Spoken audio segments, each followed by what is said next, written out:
Welcome to V2T IELTS Listening Forecast. In this test, you will practice a full IELTS listening forecast with audio, subtitle, and answers designed in the Cambridge exam style. The test includes Part 1 to Part 4, just like the real IELTS exam. Get ready, focus carefully, and good luck with your practice.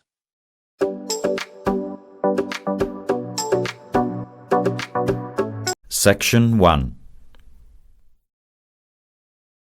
Listening Test 3. Section 1. You will hear a conversation between two students about buying a used car. First, you have some time to look at questions 1 to 6.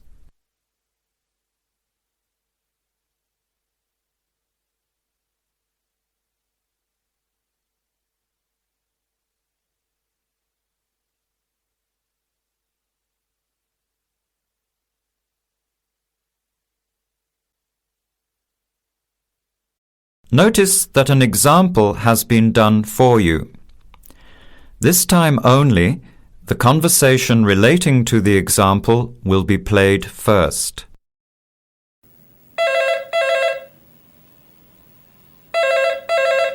Hello. Hello. Can I speak to Eleanor, please? This is Eleanor speaking. Hi.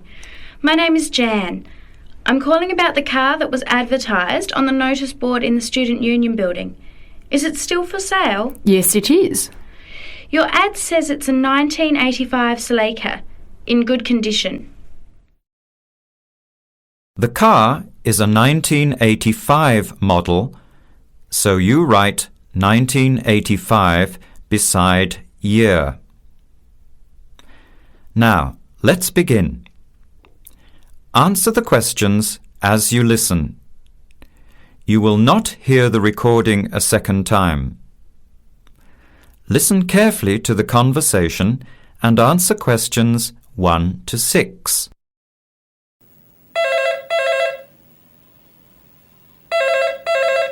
Hello. Hello. Can I speak to Eleanor, please? This is Eleanor speaking. Hi. My name is Jan. I'm calling about the car that was advertised on the notice board in the Student Union building. Is it still for sale? Yes, it is. Your ad says it's a 1985 Celica, in good condition. It's old, but it has been well looked after.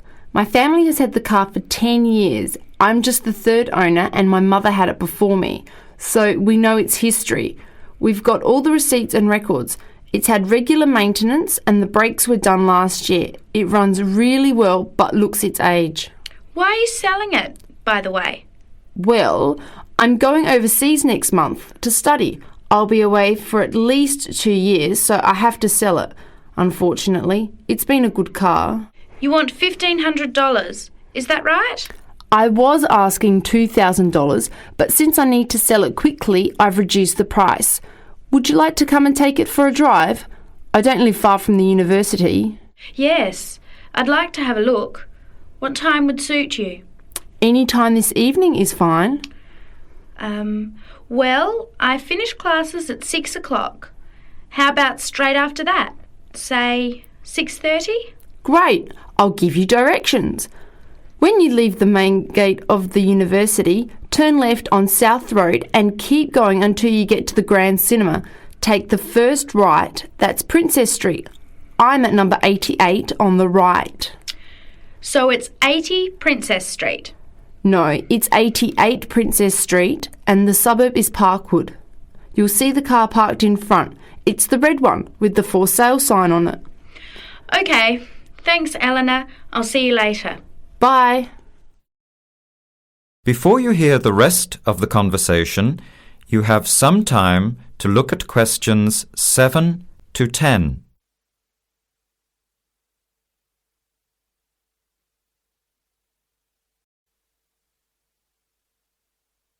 Later that day, at the university, Jan meets up with her friend Sam and tells him about the car. Hi, Sam. Hey, Jan. What's happening? I'm glad I ran into you. I've decided I have to get a car. You're going to buy a car? Do you really need one? I'd probably still be driving, except that my car broke down last year. Instead of getting another one, I just moved closer to the university and went back to riding a bike. Better for the environment, better for my health, and I save a lot of money. Did it really cost that much? Well, when you think of registration, insurance, rising petrol costs, parking plus maintenance and repairs, it adds up. I know it's going to be expensive, but I really need my own transportation. It takes half an hour by bus each way to university as it is. But now I'm working at night in the city. There's no way I want to hang around waiting for a bus late at night, then walk 3 blocks home alone. Hey, I think you've got a point there. So what kind of car are you looking at? It's an 85 Celica, same kind as I used to have. The owner's asking $1,500. That's pretty old. How many kilometres has it done? You know, I forgot to ask. I'll have to check tonight when I go to see it. Would you be able to come with me to have a look? At about 6:30? Sure, I'll come, but I don't know a lot about cars. I do know one thing, though. I wouldn't buy an old car without having a mechanic look at it first. That's a good idea. But won't it cost a lot? Not really. You can get a check done through the Automobile Association for $80, and it comes with a report on the condition of the car. It can save you a lot of money in the long run. I'll keep that in mind. So we have to get to Parkwood at 6:30. Do you want to take the bus? It goes straight down South Road every 15 minutes. Or maybe we could walk. I don't think it's that far. Actually, I could borrow my roommate's motorbike for an hour or so. He's working all evening in the library. Do you think he'd mind? No way. He owes me a favour or two. Okay, great. See you at 6, outside the student centre. That is the end of Section 1. You have half a minute to check your answers.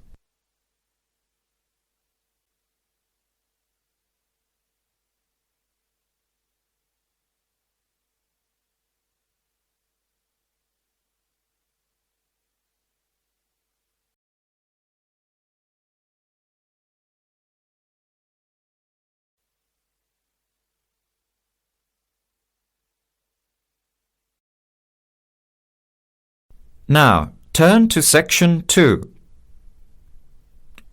Section 2.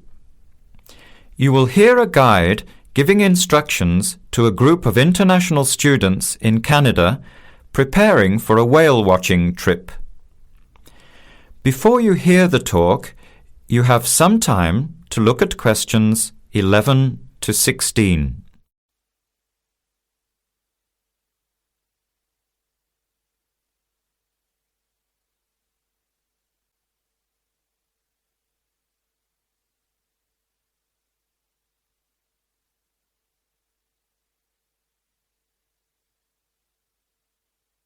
Now listen carefully to the first part of the talk and answer questions 11 to 16. Hello, everyone. Glad to see so many happy faces on this wild and windy day. Are you all ready to go looking for whales? I'm Tony, and our other guide today is Dale. We'll be using these 2 rubber boats you see here, and our trip today will take 3 hours. In a few minutes, we'll be heading into part of the largest temperate rainforest of the Pacific Northwest. I'll show you our route on the map here. This is where we are now. We'll be leaving the sheltered bay and heading out across the mouth of the bay toward the open water. As you know, last night there were strong winds in the area, so we can't go out into the ocean as we had planned. Near the mouth, the water will be quite rough. That's where we are most likely to spot orcas, or killer whales as they are also called. After crossing the mouth of the bay, we'll enter the calmer, shallower waters. This is where you look for gray whales. Then we will continue up this narrow inlet close to the shore. You will have a great view of giant fir and cedar trees that have never been logged. Here is the place to watch for wildlife. You are likely to see bears along the shore and eagles in the sky overhead. Right at the back of the inlet here are the hot springs where we will be stopping for an hour.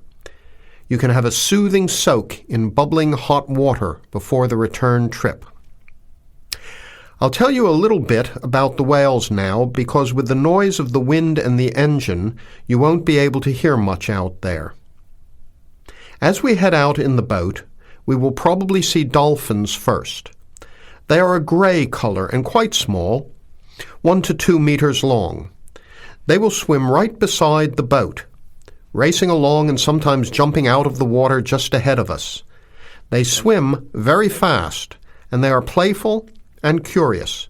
They're really fun to watch.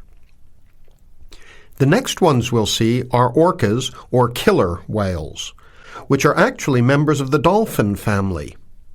They are 7 to 8 meters long, very fast, and they have sharp teeth. Some stay in these waters all year round. We identify them by the distinctive black and white color. They feed mainly on salmon in these waters, but the orca diet can include seabirds, seals, dolphins, and other mammals. They can be fierce hunters, and this is why they are called killer whales. We should start watching for them as soon as we get out toward open water. We're likely to spot the orcas from a considerable distance.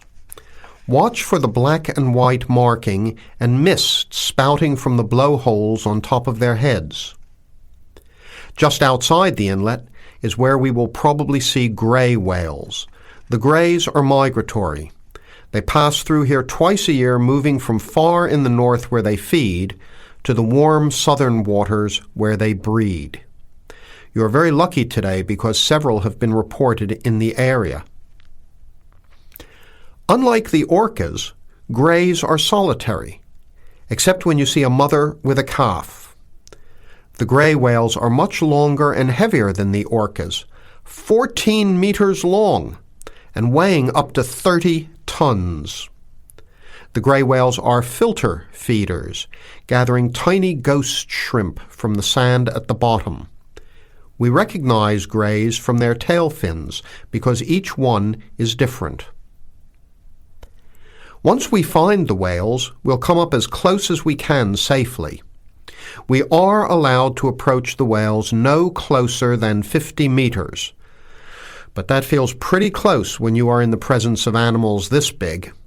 You'll see mist coming out of the blowholes when they breathe out, and you'll hear a loud hiss. If we are downwind, we might even be able to smell them, a strong, fishy smell. Before the talk continues, you have some time to look at questions 17 to 20.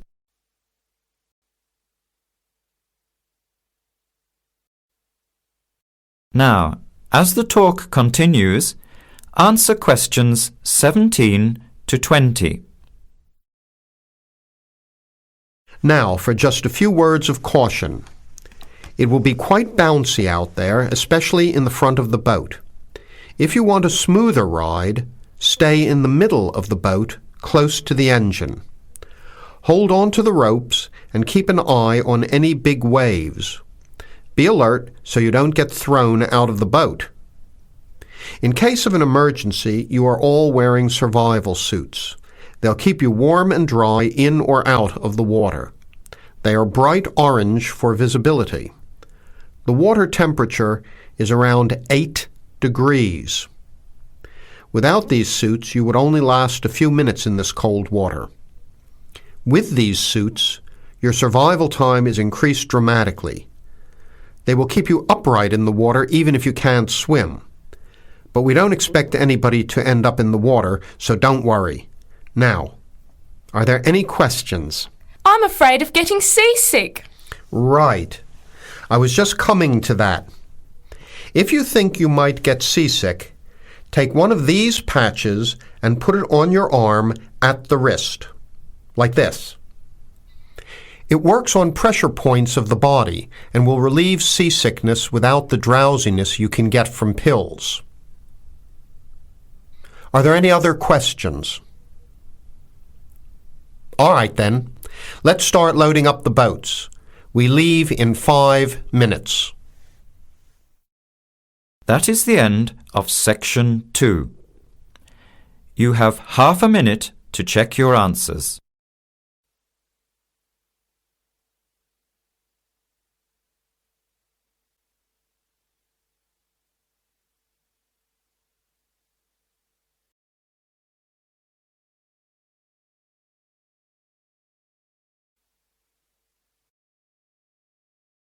Now turn to Section 3. Section 3. You will hear a student, Penny, talking to two friends, Ray and Louise, about a television competition Ray has entered called Travel Documentary. Before you hear the conversation, you have some time to look at questions 21 to 26.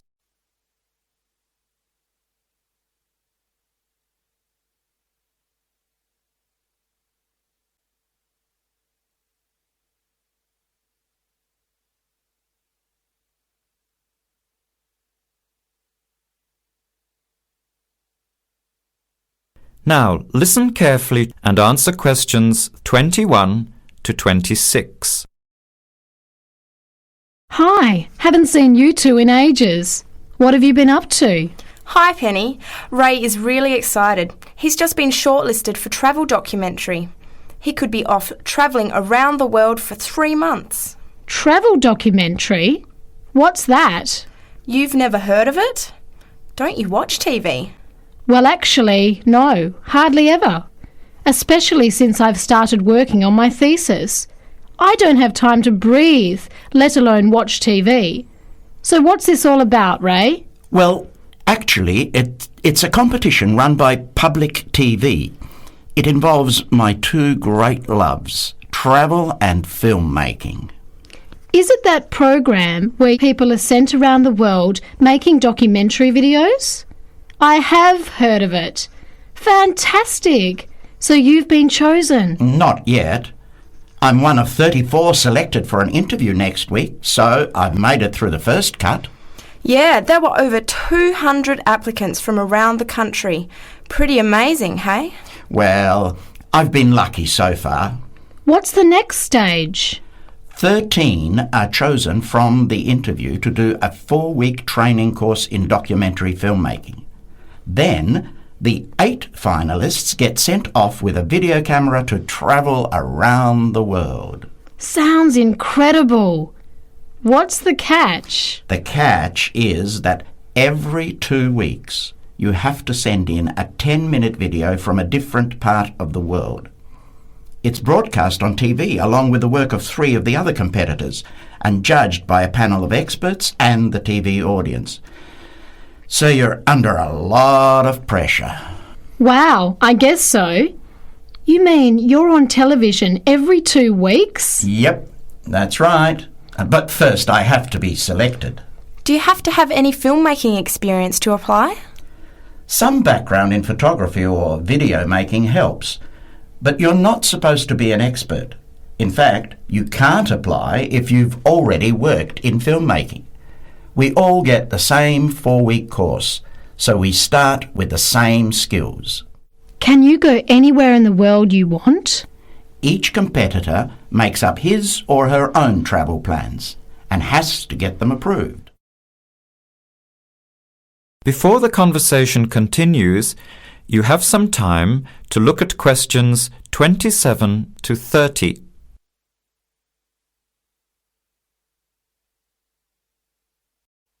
Now, as the conversation continues, answer questions 27 to 30. Have you talked with anyone else who has done it? As a matter of fact, just last week, I met Sarah Price, a girl from here who did it last year. What did she have to say about it?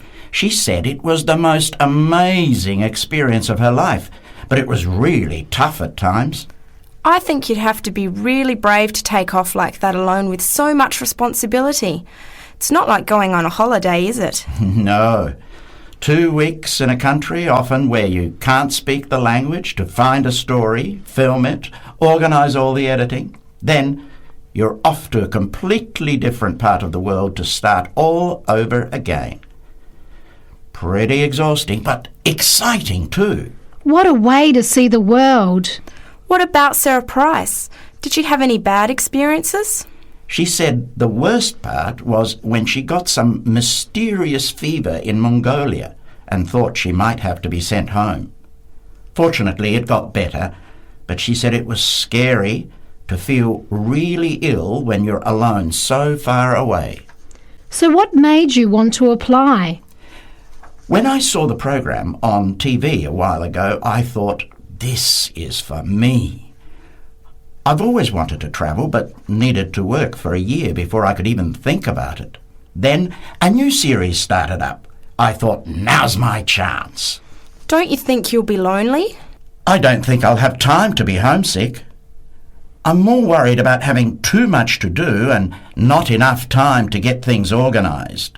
So we might be watching you on television in the next few months. I hope so, if I'm lucky. When will you know for sure? They choose the final 8 in March. A month later, you're on your way. So do you have to pay anything? Nothing. It's all paid for. Course, camera, flights, accommodation and in-country travel. The budget is pretty tight though. No extras. I sure hope you get it. Then I'll be finding time to watch at least one program on television every week. That is the end of section 3. You have half a minute to check your answers.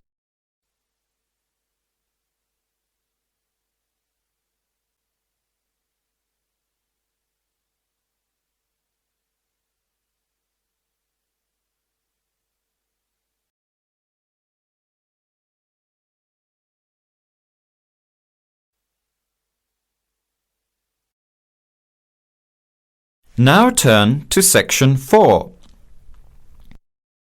Section 4. You will hear a talk given by Kate Tomalin on the history of technology. First, you have some time to look at questions 31 to 33.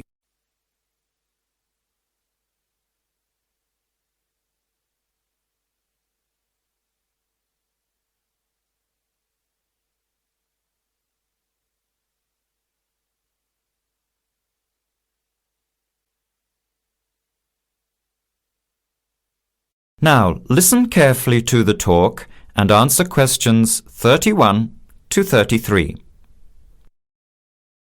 Our talk today in this History of Technology series is about a feat of anti-engineering from the late 19th and early 20th century that is still very much with us today and that is linked with the history of the typewriter. It's the QWERTY keyboard. What, you might ask, is QWERTY? Well, have a look at the nearest typewriter or computer keyboard. If you look at the top row, you will see that Q, W-E-R-T-Y, are the first 6 letters. Did you ever think when you were learning to type about why the letters on the keyboard are distributed the way they are? Here's the story. It all has to do with the history of the typewriter.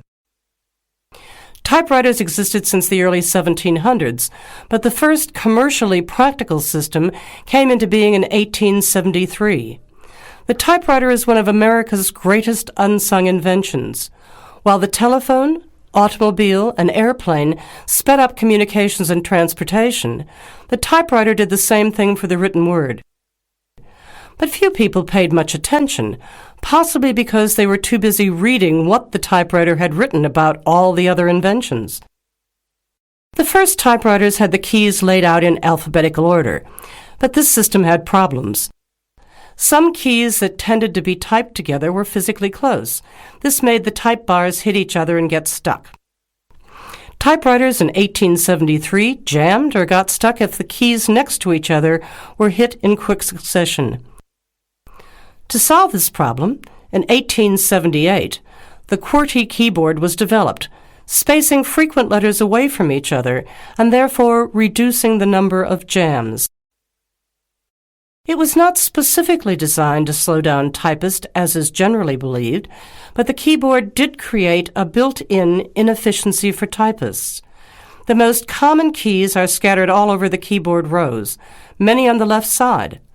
Right-handed people have to use their left hand, which is the weaker hand. Typewriter technology improved, doing away with the original rationale for the QWERTY distribution, but the keyboard remained. In spite of its inefficiency, it is the keyboard we all use today. Now you have some time to look at questions 34 to 40.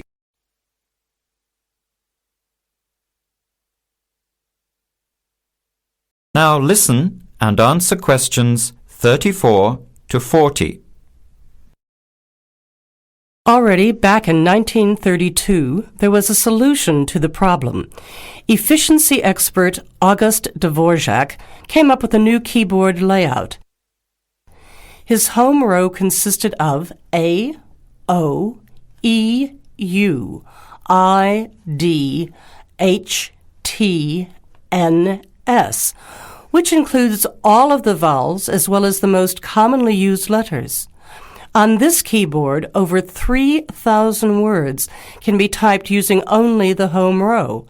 In fact, 70% of all the work can be done on the home row, 22% on the row above, and 8% on the row below. The QWERTY keyboard allows only about 50 words to be typed without reaching for other rows. In addition, on Dvorak's keyboard, the right hand handles 56% of the workload and the left handles 44%, just about the opposite of the division of the QWERTY keyboard. This is an advantage for most right-handers. The Dvorak keyboard increased accuracy in typing by almost 50% and speed by 15 to 20%. How much labor did this Dvorak layout save? In one study, a group of typists was evaluated in the use of both keyboards. Those using the Dvorak keyboard moved their fingers just about 1 mile on an average day, while those who used the QWERTY keyboard moved their fingers an average of 12 to 20 miles. The superiority of the Dvorak keyboard was clearly established. However, it has never been adopted as the keyboard of choice. Why?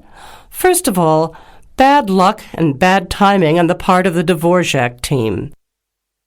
First, there was the Depression, not a good time for introducing change. But the main factor that worked against the Dvorak system was habit. People were used to the QWERTY keyboard. Computers today could easily switch the arrangement of letters to the Dvorak layout, but it seemed that because of habit, the QWERTY layout remains dominant. People felt comfortable with the keyboard they learned on, so it was the established patterns of hundreds of millions of typists, manufacturers, typing teachers, and typewriter salespeople that have crushed all moves toward keyboard efficiency for over 70 years. It looks like QWERTY keyboard may be with us for a long time yet. That is the end of section 4. You now have half a minute to check your answers.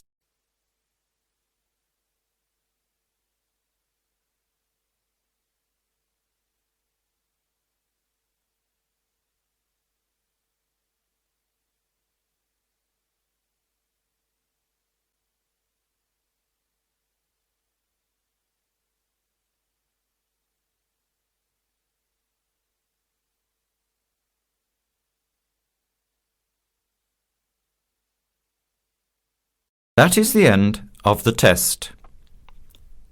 Now, check your score, but before you go on to the next listening test, look at the section in the book on how to improve your vocabulary and listening skills.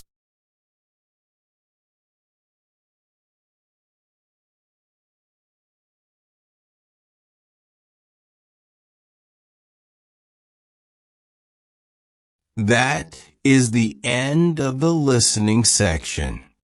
You now have 2 minutes to review your answers before the test automatically moves on to the next section.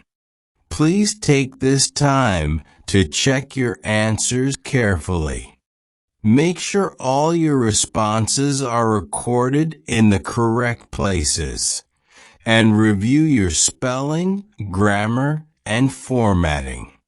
Once the time is up, the system will take you directly to the reading section. Please remain seated and stay focused. The next section will begin shortly.